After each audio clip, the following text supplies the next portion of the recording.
నీవు యెహోవా చేతిలో భూషణ కిరీటముగాను నీ దేవుని చేతిలో రాజమకుటముగాను ఉందువు. యెషయా గ్రంథము 62వ అధ్యాయము 3వ వచనము. నా జనులు యెహోవా దేశములో కిరీటమందలి రత్నము వలె నున్నారు గనుక కాపరి తన మందను రక్షించినట్లు దేవుడైన యెహోవా అనుదినము వారిని రక్షించును.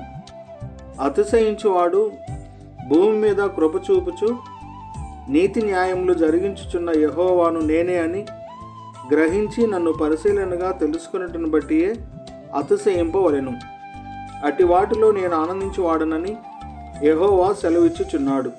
కావున సైన్యములకు అధిపతియగు యెహోవా శేషించిన తన ప్రజలకు తానే భూషణ కిరీటముగా ఉండును, సౌందర్యము గల మకుటముగా ఉండును.